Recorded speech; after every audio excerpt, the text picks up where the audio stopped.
Welcome to the Emerging Civil War podcast. I'm Chris Mikowski, and joining us today is Mr. Christmas himself, our chief historian, Kris White. Kris, how are you today?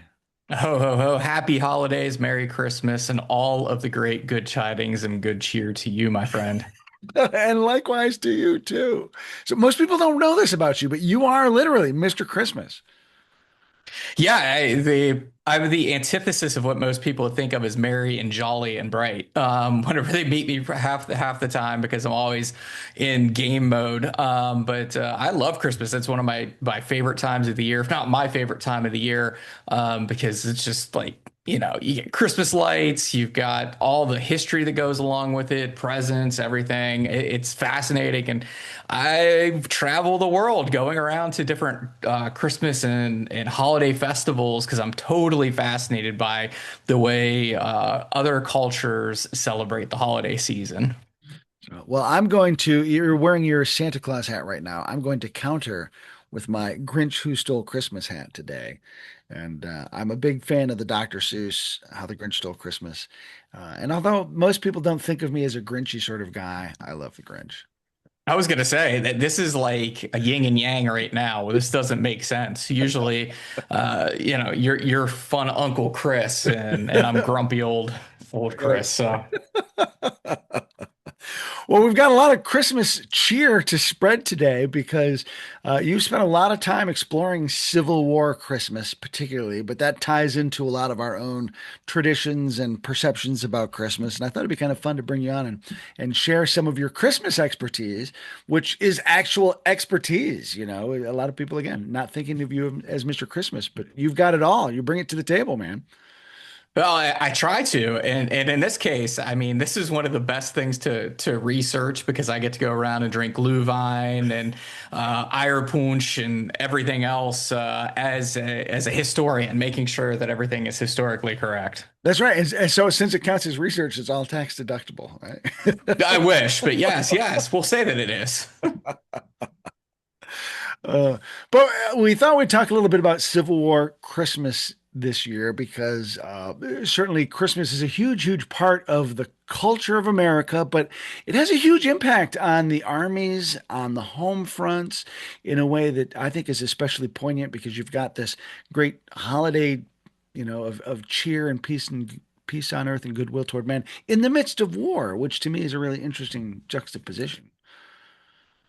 Yeah, and the number one thing that I think folks forget is that the Civil War started around Christmas of 1860. South Carolina secedes from the United States a few days before Christmas of 1860. So, I think a lot of people think the first Christmas at war would be 1861, but really we have that secession crisis taking place around the holiday season. So as you look at the newspapers in both North and South, and especially in Charleston, Richmond, DC, New York, you'll have these headlines that are Christmas tidings and good cheer tied to the declaration of secession from South Carolina. In Pittsburgh, there's right beside their Christmas editorial is a big post that talks about guns being shipped from the Fort Pitt Foundry and the Allegheny Arsenal south because the U.S. Army is preparing for a war. And it's an interesting juxtaposition when you move column by column by column. Because if you've ever read one of these old newspapers, first off, you'll go blind because the font is like point 0.2. It's very difficult to read, but they jammed as much on a page as they could, and they use column after column after column. So it's not like the beautiful mastheads that we have today or anything above the fold. That's like these big pictures to catch your eyes, at least in the normal newspapers. That means whenever you look at the newspapers, you'll just keep working your way through and see all these different things taking place. So, Christmas will become a holiday closely associated with the United States, and it'll be closely associated because of the American Civil War. And in fact, the Christmas season in the U.S. Really gets a big boost from the Civil War because the two armies are such a melting pot. People coming in from Europe, people coming in from other parts of the world into these new armies. 1.7 million Irish immigrants before the war, 1.4 million German immigrants before the war. We have Italians coming in here, Slovaks, Polish, and they're all coming into these camps. And now, for the first time, some of these guys who've never been more than 30 miles away from their home are being exposed to new cultures and new traditions, and they're all being embraced, especially during the holiday season when all of these guys, North and South, are collectively away from their loved ones. And Christmas as a holiday in America isn't especially old by the time the war breaks out. I mean, we're only talking maybe a couple decades worth of traditions that we might associate today with Christmas. Yeah, I mean, most people associate Thanksgiving with the Puritans. Well, the reality is the Puritans are the no fun kids. They are political extremists that, or I'm sorry, religious extremists that nobody wants to deal with over in Great Britain. They're shipped over to the continent into the Netherlands. They're kicked out of there. So they end up here in the United States. And whenever they land here, yes, they help at least in some way to come up with one of our more famous holiday traditions with the Thanksgiving meal. But they ban Christmas. They hate everything Christmas. When Oliver Cromwell comes into power in Great Britain in the mid 1600s, I mean, he is the head of the No Fun Club, and Christmas kind of disappears. Prior to that, in Great Britain, the Tudors loved Christmas. During the same time frame, over in Great Britain or over in Germany, Germans love Christmas, Slovaks love Christmas. So all these cultures love Christmas, and then the Puritans come on the scene. They overthrow the royal government, they melt down the crown jewels, and they say there's a ban on Christmas. So you would think, especially with the United States being, at least the Massachusetts Bay Colony being so puritanical, that they'd be like, oh yeah, we're all into Christmas. They're not. They hate it. And then it takes a while for it to get traction. And by the 1700s, late 1700s, we do have a large German population coming into the US. Some of them will come into Virginia, up into Pennsylvania, and other places, and they'll start bringing their traditions, such as the Christmas tree, here to the US. But it really takes a 56-line poem by Clement Clark Moore to throw Christmas into the mainstream. His A Visit from St. Nicholas, better known as "'Twas the Night Before Christmas," is published on December 23rd of 1823 in the Troy Sentinel.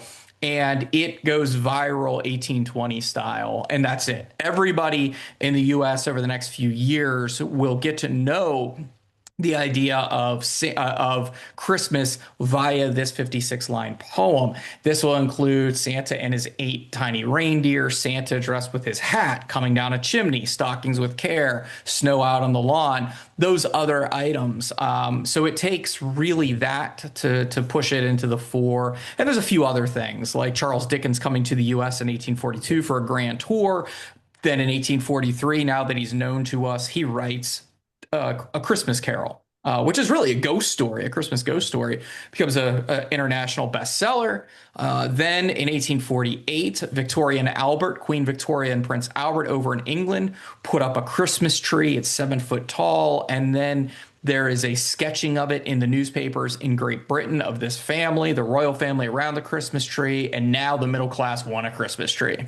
Americans Americanize that image, bring it over here in the 1850s, show Americans what a Christmas tree looks like, and they're like, oh man, we got to have one. So that means in 1851, we have our first our first Christmas tree market opening in New York City. So the first time you can actually go out and just buy a Christmas tree in New York was in 1851. So there's a lot of these new traditions that come about, starting really because of a 56-line poem, and then moving up to the Christmas traditions that we start to know with the Christmas tree and Christmas ornaments and lighting this and having the Yule log that goes way back. So it turns into this big mishmash, but Christmas wasn't the industry, the $8 billion industry that it is today whenever the guns fire on Fort Sumter in April of 1861.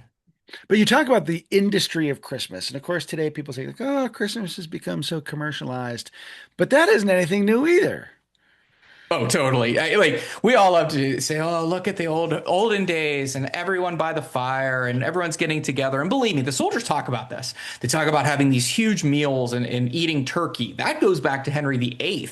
Henry VIII during Tudor times would bring in turkeys for the Christmas season, and they had the 12 days of Christmas and all these things. But even back then, yeah, it was about the religious aspects, but people are giving gifts. And if you read the newspapers and if you look at the storefronts, if you are an American citizen, I don't care which side of the Mason-Dixon line you were on, north or south, you wanted cheap goods. And how do I know this? Because every ad, it seems like, says cheap Christmas goods or Christmas gifts, Christmas gifts, Christmas gifts, like down the page. And you can buy bonbons here and ice skates there. And they are pushing in almost every one of their editorials and their ads a Christmas feast. But where can you buy your Christmas feast? And then are, of course, pushing candies and sugar. Where could you buy those confections? So there is a huge push for presents. And we'll see that in the imagery that comes out during the American Civil War of our Americanized Santa Claus. He is coming along with toys for kids, candies, and sword belts for the good Union soldiers. Yeah. Now, in the research that you've done on Christmas, you have discovered that Santa Claus is a Northern Unionist. Oh, 100%. Santa Claus is 100% a unionist. He's a Yankee. He's everything that you would think. Um, and the reason because of that is a guy named Thomas Nast. At the time of the American Civil War, he's about 21 years old, comes over from Bavaria and at the age of 6 and comes here to the United States and to New York City with his father. And he is a super talented artist. And in fact, behind you, Chris, you have the image of Christmas Eve from Christmas Eve 1862 that Nast comes up with. So Nast, for his career as an artist, and he's an artist for Harper's Weekly, which is the publication of Civilization. I mean, that's high standards. And everybody in the Civil War knew Harper's Weekly. I mean, it was the newspaper. Robert E. Lee, if he could get his hands on it, would read it. Ulysses S. Grant. And it was the paper of the U.S. that I think everybody knew best. Think of Time Magazine, Life Magazine. This was it. So Nast would draw largely political cartoons. He's a political cartoonist for Harper's Weekly. His first one appeared, I believe, in 1859 in Harper's Weekly. But by the time of the outbreak of the Civil War, being of German descent, where the modern Christmas tree is born, he comes up with this idea that kind of lampoons Dutch sailors, these big fat guys who look jolly with a big white beard, bushy eyebrows, big nose, and smoking pipes all the time. But he turns that into the idea of Santa Claus. And the Santa Claus hat that I have on is largely designed after what Thomas Nast has come up with. And so for the rest of his career, up until he passes away, I think in 1902 he passed away, I believe, Nast is going to make Santa Claus into what we know him as today. So the idea that Coca-Cola came up with Santa Claus sitting there red and white and drinking a Coca-Cola, that's one of those myths of Christmas. And believe me, there's a lot of myths to go around with it. But Nast, over the 4 years of war, will keep drawing Santa Claus. One of his drawings is Santa Claus giving out toys in December of 1862 to Union soldiers. It's Jeff Davis as a puppet being hung by a noose, and then he's pulling. Santa is on the strings that are making his legs go out. Santa's coat is not the red and white coat that we think of. It's actually blue with stars on it, the canton of the U.S. flag, and that his pants are red and white. They look like candy canes, but they're not. That's the stripes of the U.S. flag. And over the next few years, he's going to turn Santa Claus into a Northern war sympathizer. And so much so that as the war is going on, some Southerners will tell their kids as the war starts to go poorly, they're not getting presents because Santa's a Yankee or the Yankees killed Santa Claus, or all these other stories about Santa being evil. And then after the war, Santa will ironically be one of those reconciliation uses of imagery to reconcile the country. But man, the U.S. Army, since the time of the American Civil War, U.S. Army, the Air Force, the Marines, the Navy will utilize an image of Santa Claus in its wartime propaganda to show that Santa is on the side of the U.S. Army, the Navy, the Marines, the Air Force. Famously, the Air Force tracked Santa Claus every year since 1955 when a kid accidentally called it NORAD. At the time, it was the Continental system. Today, it's the North American air defense system. But this kid accidentally calls NORAD. Sears did not put an ad in the newspaper that had NORAD's number in it. That's another one of those myths. This kid somehow gets the number of NORAD, accidentally calls Colonel Harry Shoup. Shoup thinks it's a joke. It somehow makes it into the newspaper, and then the U.S. Air Force is like, you know what?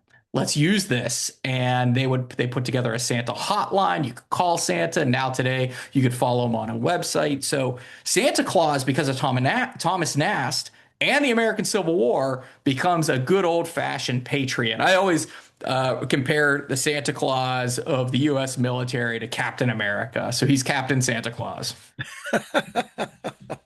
And that picture that Nast puts in the January 4th, 1863 edition of Harper's Weekly, which is on the front page, where Santa's sitting on the wagon and he's passing out toys to soldiers and he's hawking copies of Harper's Weekly too.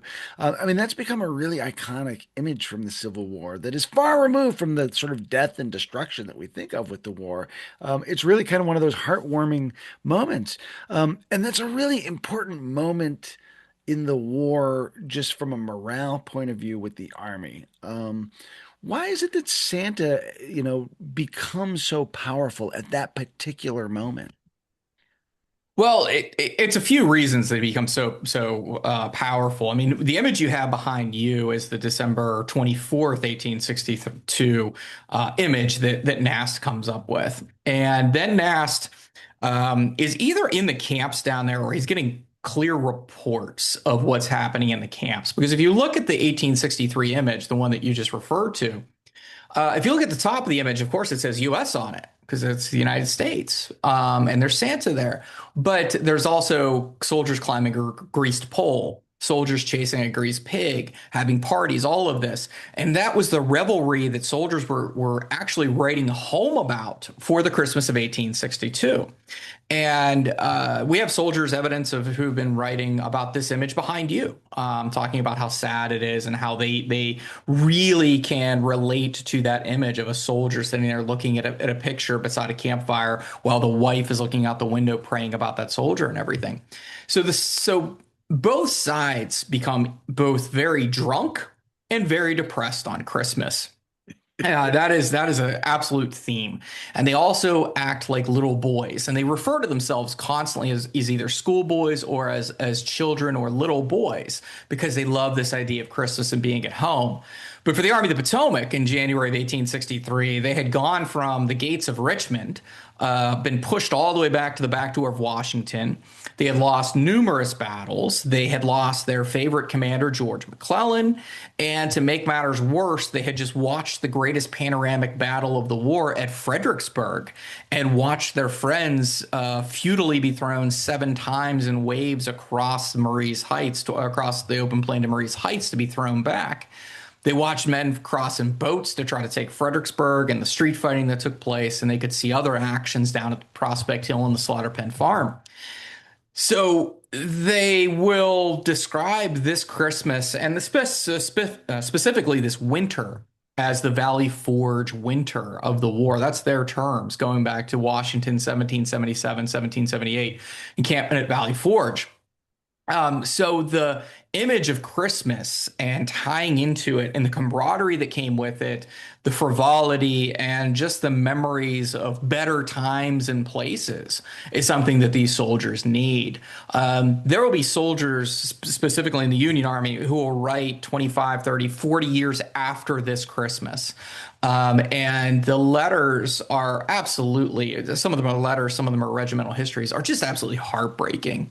One soldier talks about being an 18-year-old who had just left his sophomore year at college to join up for the war, and he will ask over and over again and refrain, what is war? And then state this is war. And he'll also talk about how he cried repeatedly on Christmas. And then another soldier, he is going to complain using the term blues. He'll underline it, blues, blues, blues. And then a heartbreaking soldier from the 95th Pennsylvania will talk about how the Christmas of 1862 was so joyous because he had his friends.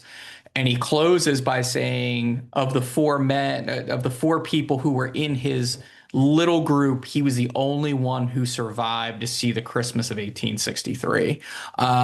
Just absolutely heartbreaking stuff. So these guys we'll look at the imagery, especially behind you, of the kids beside the fireplace or in bed, the wife, thinking about Christmases of past and thinking about whenever they were kids and whenever they were getting sugar and candy and everything, and reading the letters. It's in the newspaper accounts. It's absolutely fascinating. Even though there's only really four Christmases. If you include the secession Christmas, there's kind of five Christmases with the Civil War going from 1860 to 65. In 1860 of the secession crisis, 61, 2, 3, 4. That's basically the last one of the war in 64. But then in 1865, you're seeing the Confederates dealing with rebuilding the South. And the tone in the North versus the South when it comes to the Christmas of 1865 and 66.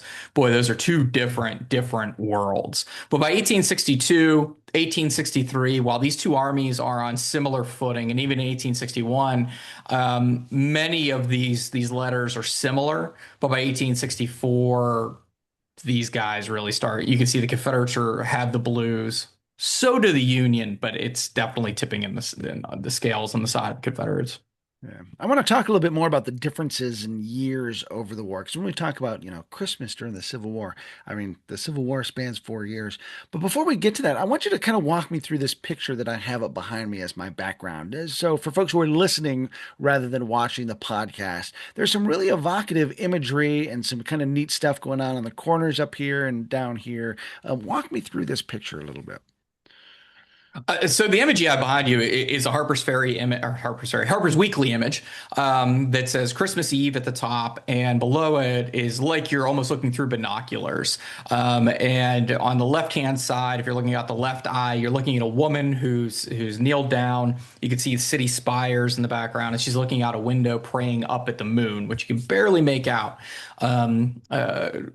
through the window. And there's two children asleep in a bed right beside a mantelpiece, and she is looking out and praying, we assume, for the soldier who's in the right side of this. So if you'd be looking out your right eye of this binocular, there's two soldiers standing off in the distance, and a soldier with his greatcoat on. It's a winter time. There's a fire scene. He's out on picket taking a break, and he's pulled out an image, most likely of this woman or these kids, or all three of them, looking at that and remembering home. And then in the top left corner, there's a house, presumably the house where this woman's praying, which with a gentleman trying to go down the chimney, and that would be Santa Claus, though he doesn't really look as Santa-y as you would think. But off to his right would be, or behind him, off to my right, are a few reindeer and a sleigh. In the top right corner, there is what looks to be an army camp with Santa riding by, taking off his hat. But down in the bottom left, right, and center, you see the reality of what's actually happening at Christmas. And the bottom left-hand corner is an army on a march. Behind Kris, that you can't see, are graves of Union soldiers. And then on the right-hand side is a ship being tossed at sea, reminiscent of what will happen to them to the USS Monitor. So it's a lot of imagery showing that yes, there's a home life, there's a soldier thinking of home. All of these things are taking place. There's the grim reality of war, but it is Christmas time, and the tidings of good cheer still being brought home by Santa Claus. And this is a far cry from what Nast came up with in Christmas of 1861. His 1861 image does not make the front of Harper's Weekly. Another image does, and that's of Union soldiers kind of opening boxes and everything. And that is a huge thing north and south. Those guys wanted to receive boxes from home. And North and South, these guys like to play pranks on each other. And I can't tell you how many times somebody would go down to what we would call the post office, get the package for another soldier, and then hide it from him. And he would come back to camp, and he'd find out that his family had forgotten about him at Christmas time. There's no package. And these guys would just, I mean, it would send him into a tailspin. But to the point where their buddy would be up there like, oh no, no, no, I'm sorry, here's your package. And then like they would go from the lowest lows to the highest of highs. So that's the image of 1861. But Nast's image is actually on the interior of Harper's Weekly because it's so graphic. And it's a Christmas tree. It's a large Christmas tree with Union soldiers at the base. There's the 5th New York Zouaves. There's a 79th New York Highlander. There's other nondescript Union soldiers. There's a band playing. Everybody's having a good time. And the Christmas tree is decorated by Confederate officers hanging by nooses all around, including Jeff Davis, PGT Beauregard, Joe Johnston, Lee. There's names of famous places and cities throughout the South that are going to fall to the Union. So it is such a total 180 from what you see here with this beautiful scene that soldiers just fall in love with when they see this in Harper's Weekly, the 1862 image.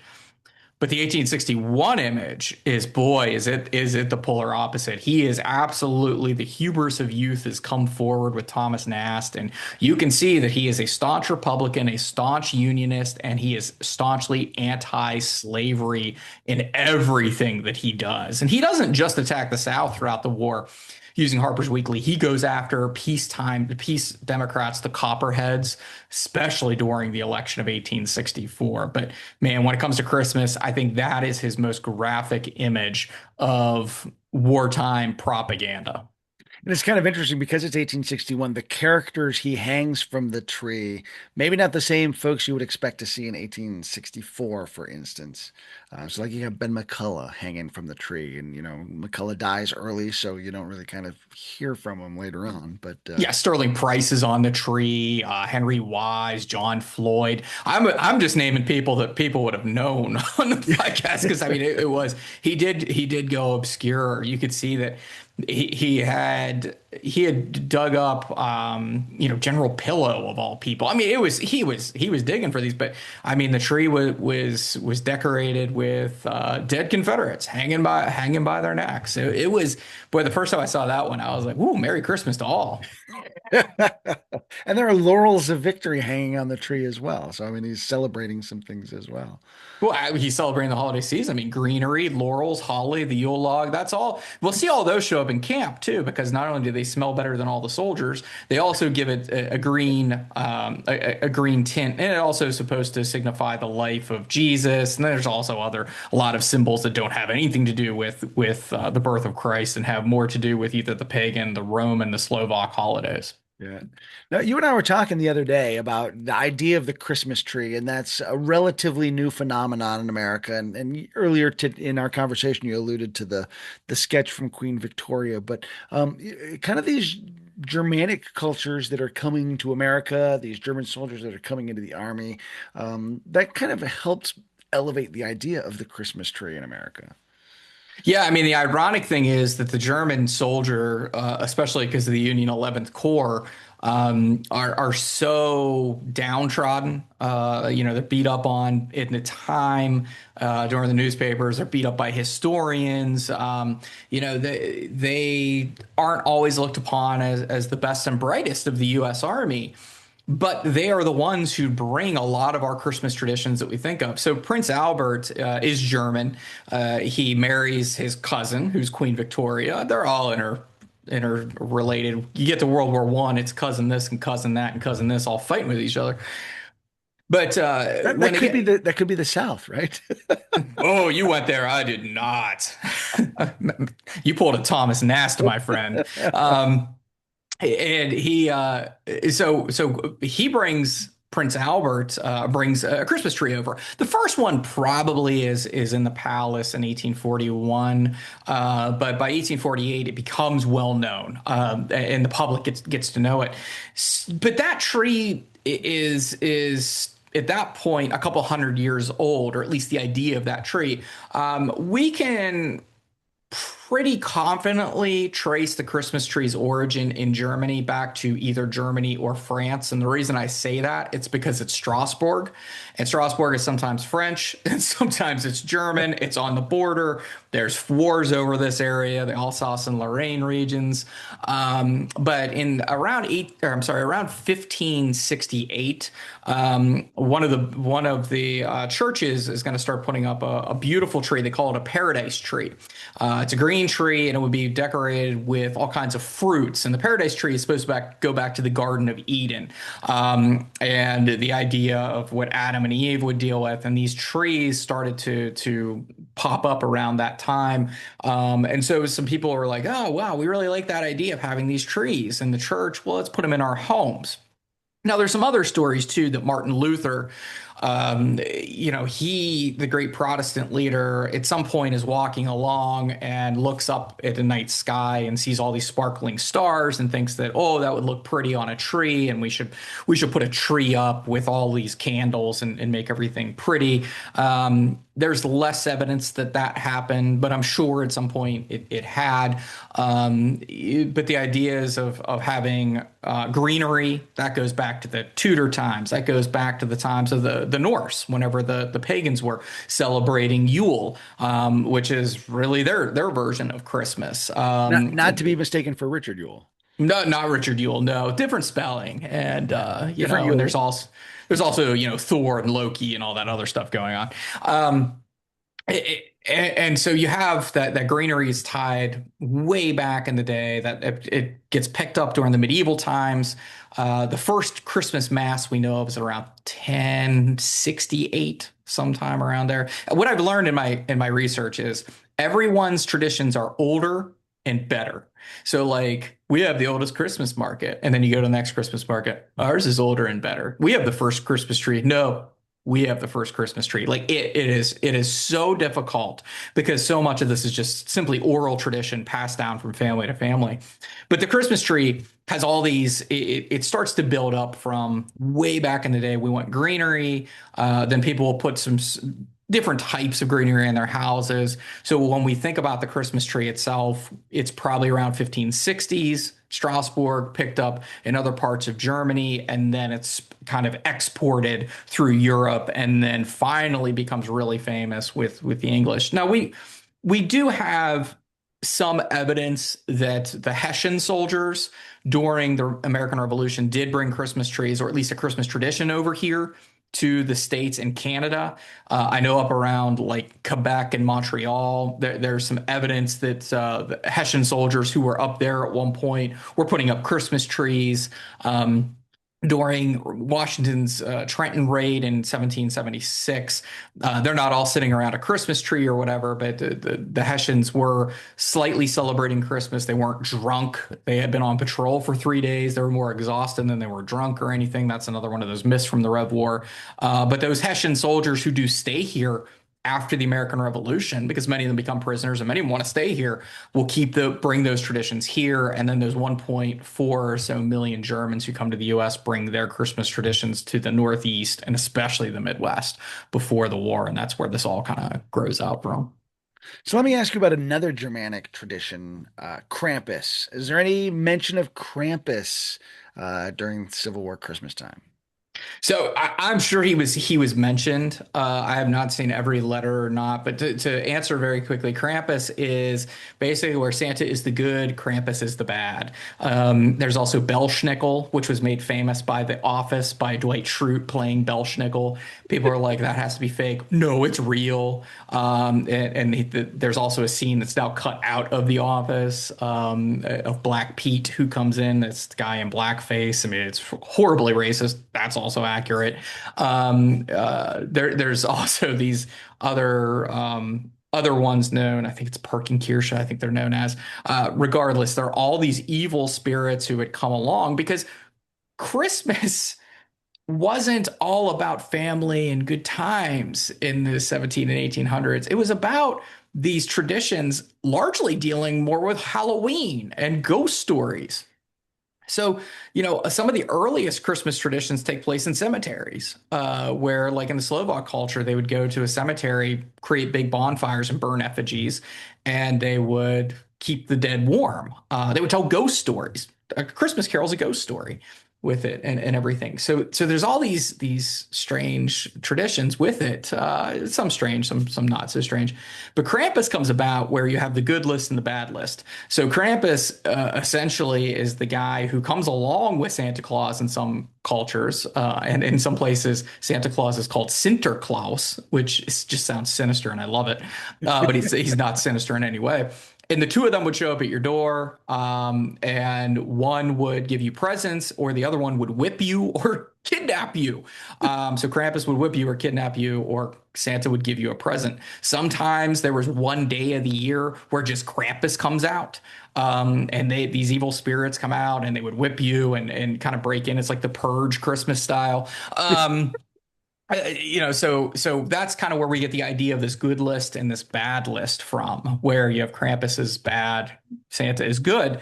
But when it comes to the soldiers talking about Krampus, they don't. I've never found the term Krampus yet. I'm sure it's out there. There's a lot of stuff I still haven't read, but you do see a lot of these soldiers, especially going back to Clement Clark Moore's poem, telling the kids to be good.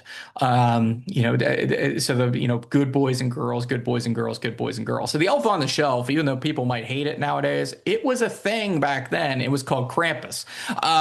And Santa also was always spying on you. Think about that too. So when it comes to that, we will see them telling them to be good, but I never have seen like a soldier saying, "Look, Krampus is going to come get you." I have seen where Jack Dave or not Jack Davis, but Bud Robertson used to love to tell the stories of Northern people saying, "Hey, if you don't go to bed, Stonewall Jackson will come and get you." That was one of his favorite stories to tell. So maybe he was Krampus during the Civil War. Stonewall Oh, Krampus. yeah, Stonewall Krampus, a true story Yeah. right there. Yeah. So it's and that idea of like be good, be bad, and like these dads far away from home doing what they can at Christmas time to be parents. And to me, that's such a hard struggle to think about because they want to be home, they want to be doing the good dad thing at home and being with their family at Christmas time. And this is the best they could do is like, hey, be good. That's got to be kind of heartbreaking. Some of those letters. They are, and some of them I mean, they're just like us. Some of them are exactly what you would expect them to be telling their kids at Christmas time. But John White Gary, who's a Union general, wrote home to his youngest daughter, talking about how he was a kid and loved confections and sugar as a kid, telling her to be good. And he was also referring to it was the night before Christmas, and he mentions Dunder and Blixum, which were the two of the reindeer that were misspelled by the Troy Sentinel typist. And copyrights didn't really exist back in the day when it came to newspapers. So whenever it was lifted by the other newspapers, they just kept these misspellings of Donner and Blitzen in there. So he refers to them coming and seeing him. So he writes those letters. Regis de Trobriand describes vividly that image behind you, the Christmas Eve, and talking about how he sees himself as that soldier, often quietly by himself, staring into his fire, thinking about his wife and children. So we'll see this a lot. These soldiers thinking about hearth, home, family. They show up in newspapers sometimes, but for the most part, they're the private letters. Now, that's not to say that these guys weren't partying down on Christmas. You know, they are far away from their families and they need to distract themselves. And many times there are huge bacchanalias on Christmas. I mean, these huge parties. Ambrose Burnside threw a massive party the Christmas of 1862. Like, yeah, behind you, he had. They had at one point, this, you know, the house was decorated. They had printed menus. They had all this stuff, and people are going to say, "Oh, you know, the Southerners would never do anything like that." Well, you know what? They had three turkeys down at Stonewall Jackson's headquarters, oysters. They were drinking. Oh my Lord, the people at Stonewall Jackson's headquarters were drinking. Yes, it was the holiday season, and they all would get in on it. I can't say that Jackson was drinking with them, but I can tell you for sure that Sandy Pendleton was drinking and Henry Kidd Douglas were.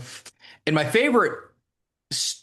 favorite spin on some of these letters that come out from there is like a Sandy Pendleton letter where he's writing about Christmas and oh, Christmas is just another day and we're doing this and it's so sad and it's just an army business and oh, by the way, we had the party of the century, but feel bad for us. And you know, so there is a little bit of that. I love when these soldiers feel a little bit guilty when they're writing home. You know, they obviously know that their loved ones care about them, but they're also like, I don't want to lead on too much that I'm too happy or having too good of a time being away. And then at other times, you know, you'll read the soldiers who just, like I said, will complain about just being so sad. The ones in the prison camps will write about the being in prison usually after the war. There will be newspaper accounts of the guys being in the prison camps. But the one thing I think that ties them all together is that they have each other. And that is something that shows up in most of the Christmas letters too. When they write home, they are, if not naming by name their pards, who they are dining with, or they're hanging out with, or who are they on picket duty with during the Christmas. They're mentioning that they have people there with them. So I won't say it's the best support system on earth, but at least they have a support system. Yeah, and I should mention we've referred to this image that I have up behind me as a kind of a backdrop. We'll put those up online so folks can look at those a little more in depth and a little more closely. Um, Kris, let's take a second and walk through calendar year by calendar year for a second. Just give me a thumbnail of like how is 1860 distinctive? How is 1861 distinctive? 1862 is probably going to deserve a little extra attention, but you know, year by year, you know, if I'm looking at the newspapers, for instance, or if I'm celebrating Christmas in 1860, days after South Carolina has seceded, what's the environment? If you're in Charleston, it is amazing how quickly the Charleston Mercury and the other papers are already referring to themselves as the Confederacy. So, you know, they'll talk about Christmas in the Confederacy. It's one state at this point, by the way. It's not a confederacy, it's a state.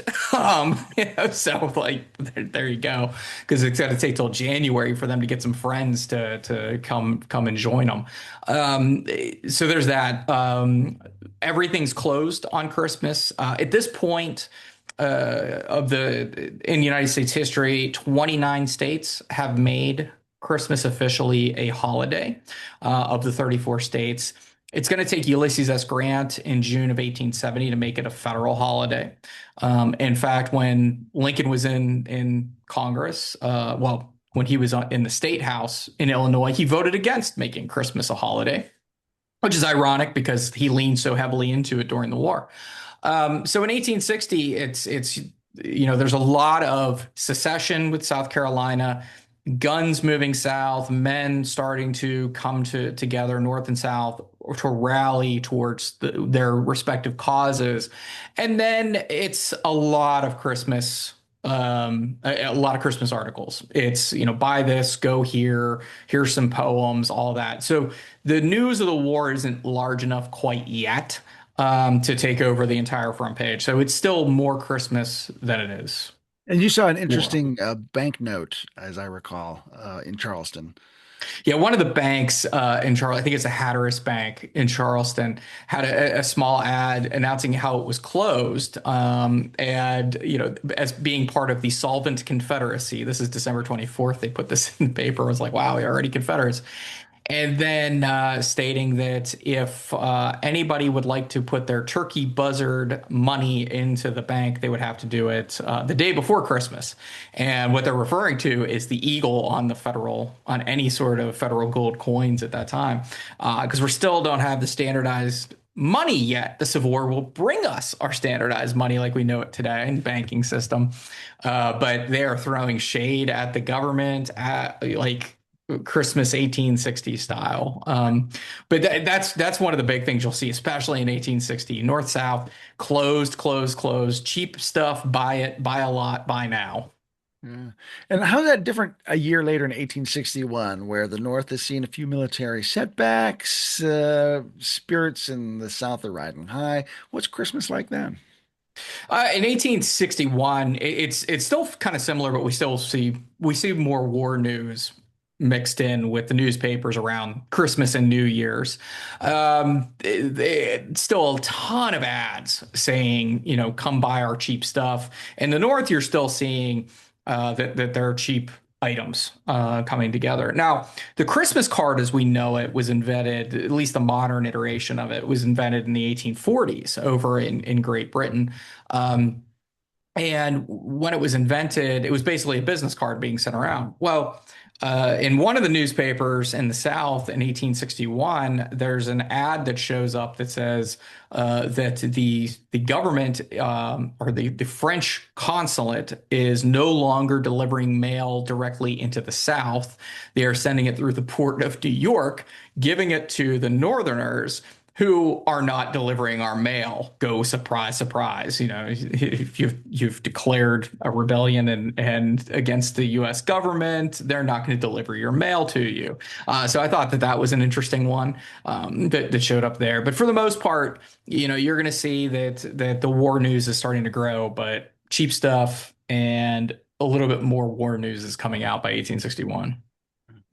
To me, 1862 is kind of like the iconic Civil War Christmas. I mean, there's a lot going on where in the Eastern Theater, the Army of the Potomac has just fought the Battle of Fredericksburg, which is a humiliating, lopsided defeat for them. Out in the West, you've got Sherman getting ready to head down to Chickasaw Bayou. You've got Rosecrans in Tennessee getting ready to move down toward Murfreesboro and what becomes Stones River. And you have the Emancipation Proclamation hanging over all of this, with emancipation coming up on the dawn of the new year. So I mean the context of 1861 just seems so complicated. And then we're going to put in this holiday of peace on earth and goodwill toward men right in the middle of it. Well, that's one of the interesting things is that both sides throughout the war do describe peace on earth, goodwill towards men, and they really see each other around the holidays less as enemies and more as Christians and as Americans. And they reference that. That's one of the things that they talked about during the secession crisis in 1860 about how it was a black Christmas because the abolitionist and the secessionist were at loggerheads over things, and that was kind of dominating things. But even Christmas couldn't bring us together. And then as everything goes on, there are plenty of stories about the two sides coming together, on the battlefields of giving each other things and presents and Christmas truces. But in 1862, there's not much about the emancipation before it's signed on January 1st. But there's a lot about the battles that are taking place. In Pittsburgh on December 24th, there's a ton of coverage of Fredericksburg, including the graphic description of the death of General Conrad Jackson, who's wounded or who's killed instantly trying to take Prospect Hill at Fredericksburg. There's casualty lists coming in. There's the stories of soldiers, North and South. This is both North and South, of units fighting at these various battles. In Charleston, there's a story talking about talking about Christmas in the first section, in the first section, and then in the next section over is a graphic description. That's what they call it, of the Battle of Fredericksburg. Long description. You're going to start to hear more about Chickasaw Bayou, which takes place right around Christmas time. It's a federal debacle. And then after the new year, you'll hear about William Rosecrans' battle at Murfreesboro or Stones River, where he and Bragg fight over the holiday. And so after the new year of 63, you start to see that. So the interesting thing still is that people at home in the North writing in Christmas of 1862 and 63 have a lot of first world problems, 1862, 63 style. Oh, it rained at Christmas. We should be sitting around our table together. Why aren't we doing this? Oh, look, everything's so commercialized. A lot of the same stuff we say today was being said then. But I want to be like, hey, man, you're walking down Fifth Avenue, or as it was known at the time, Fifth Street in Pittsburgh, in the mud. Oh, I feel bad for you. So bad, where these soldiers are stuck out on the front lines, or, picket duty or whatever, and have just experienced these battles. So your turkey was cold when you got home. Boo hoo.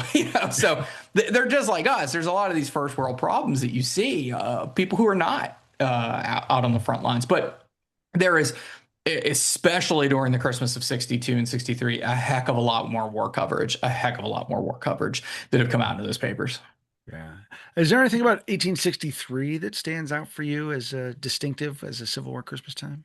My favorite thing that to come out from 63 is because Missionary Ridge has just taken place after Thanksgiving, or over what's Thanksgiving, which is still not officially a holiday yet. That'll come around in 1870. Um, and it is just a little blurb that I found. It's only a couple sentences that said, Mr. Grant gave us a victory for the 4th of July as a holiday celebration at Vicksburg. He gave us a victory at Thanksgiving at Chattanooga. What will he give us for Christmas?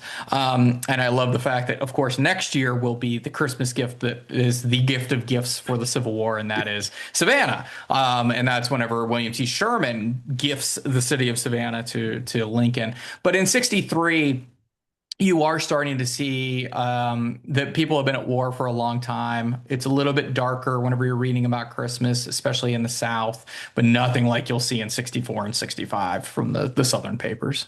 Yeah.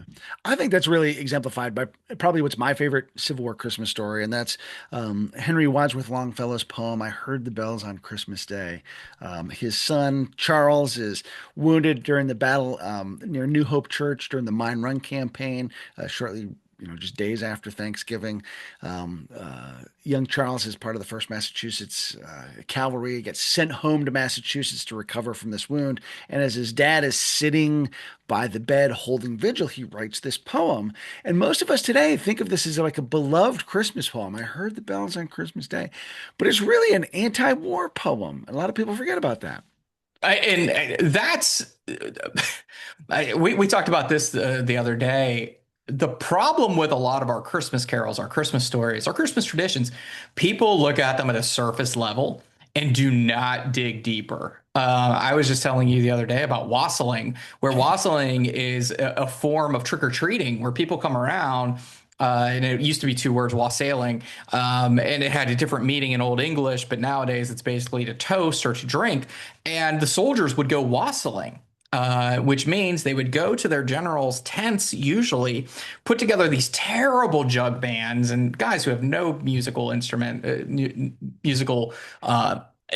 at all, or skills, and start singing at these poor generals, and would not leave until the generals gave them something, and usually it was alcohol. The Philadelphia Brigade was notorious for doing this kind of thing. The Irish Brigade, some of the other famous units, and one man said that the army was drunk as an owl on Christmas, which I don't know how drunk an owl gets, but apparently pretty drunk.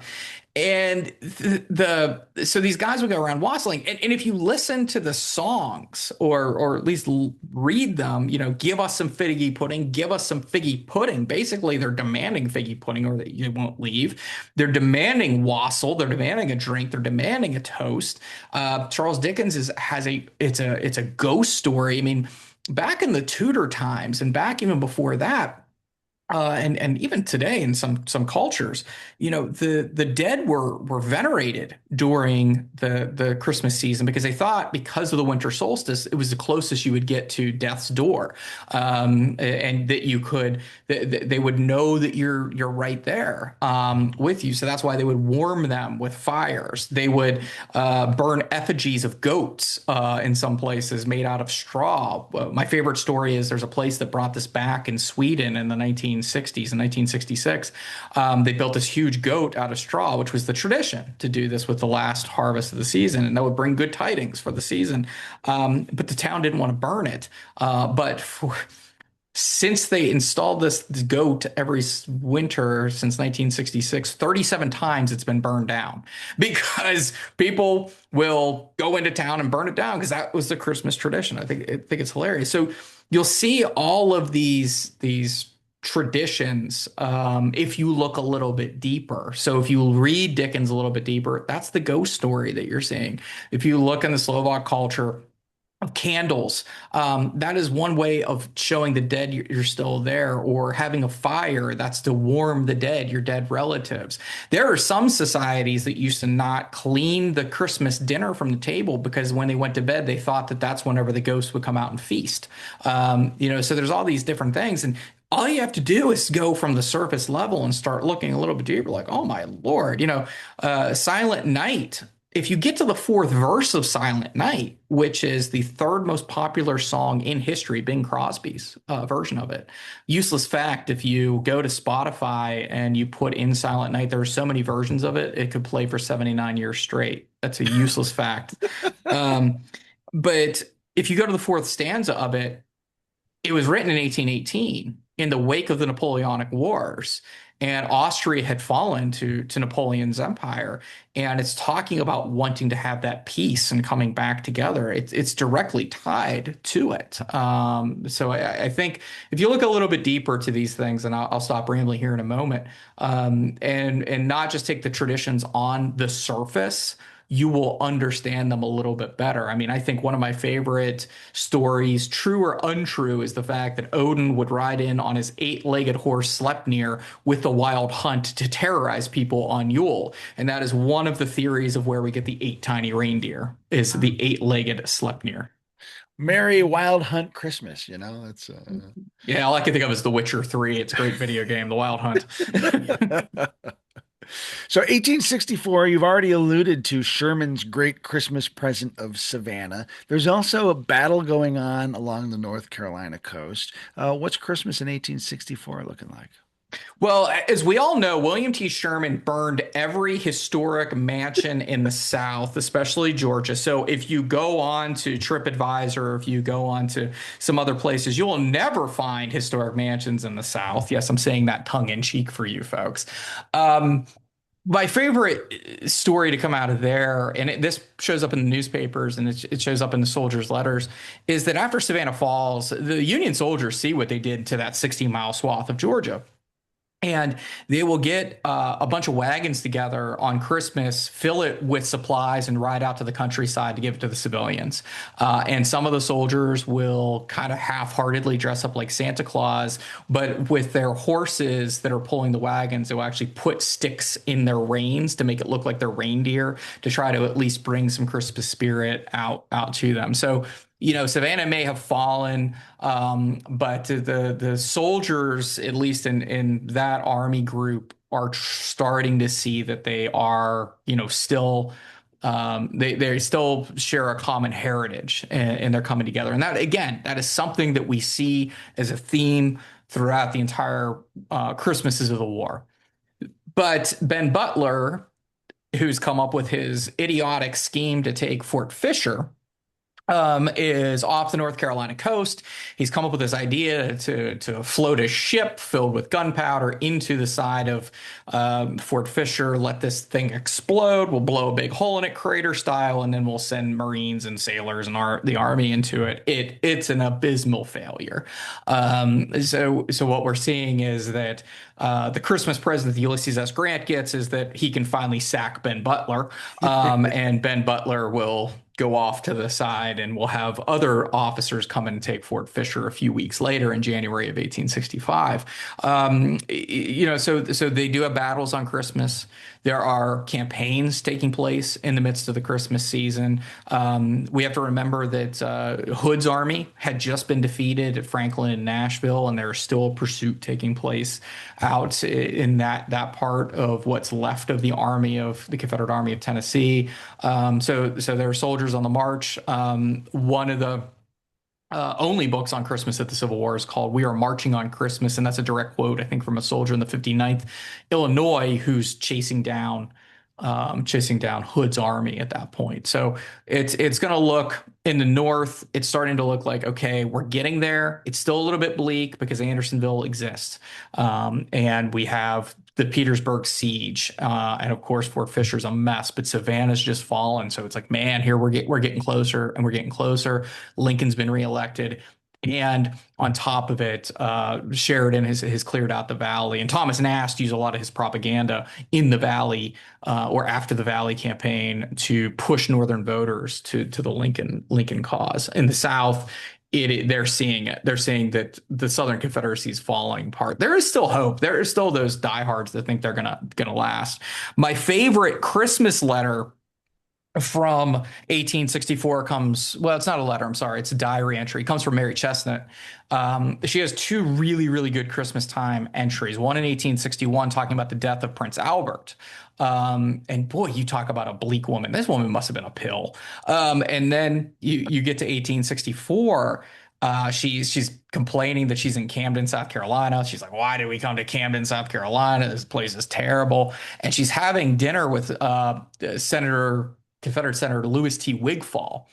And Wigfall comes up with a brilliant notion that they should make a dictator out of Jefferson or out of Joe Johnston. That Joe Johnston will cure all the ills of the failing Southern Confederacy. She's off to the side moaning about how Lee and Davis want to arm slaves and how that goes against everything that's going on. But here's what Louis T. Wigfall, he's got the idea that it'll save the Confederacy. Give it to Joe Johnston because, whew, that's worked so well since 1861. So lots to unpack. Every year a little different. Lots of good stories and uniqueness to each year.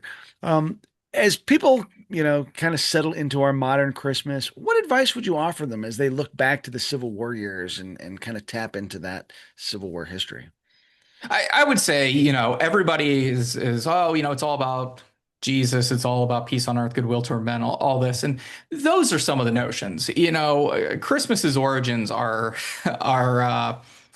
interesting to say the least. I mean, yes, there is the birth of Jesus. He's probably not born on December 25th. There's a whole strange way that biblical scholars back in the day figured out when he was born and died, all this stuff. So he's probably not born on December 25th. Saint Nicholas is a saint who does exist. We don't know much about him. We do knows that he worked hard to keep young ladies out of prostitution, and that's one of the reasons he gave gold to fathers so they wouldn't sell their daughters into prostitution. And he throws sacks of gold down chimneys or through windows that accidentally go into stockings. So we have all of these different stories. And then we get to the fast forward. Let's go past the Tudors. Let's go past the Prince Albert and Queen Victoria. We get to the Civil War. We start to see what we think of as Christmas. So if you think that Christmas is too commercial, it was commercial back then. If you think that Santa Claus is a modern notion, well, he sort of is because he comes from our American Civil War.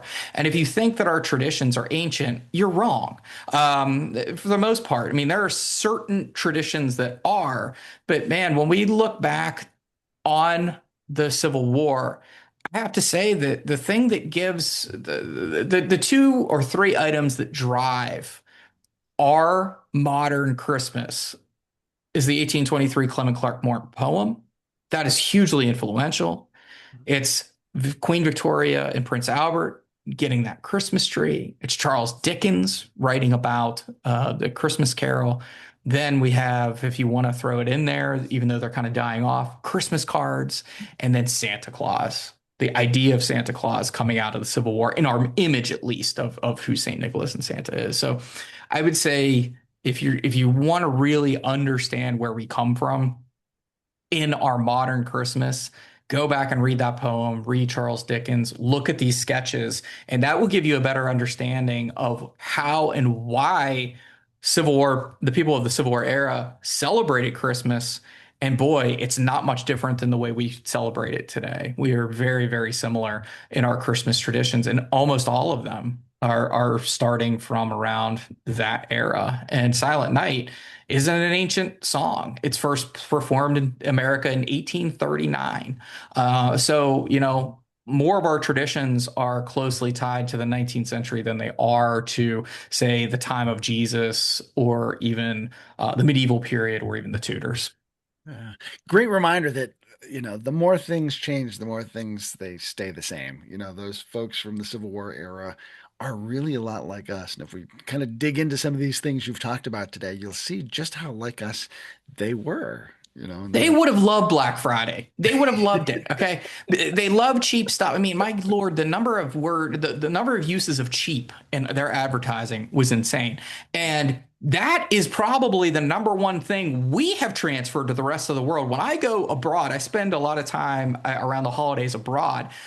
They call it Black Friday or they call it Black Week in Europe, and they love their sales too. And that's probably our number one export outside of White Christmas by Bing Crosby, the number two song of all time, and Bing Crosby's Silent Night, which is number three. number one. You've mentioned numbers two and three. It was number one. Well, we have to give it to Sir Elton John and Oh, his rendition of Candle in the Wind for whenever Princess Diana passed away. gotcha, gotcha. That's not a surprise. Not a surprise. So, any final good wishes for the holiday for our listeners and viewers?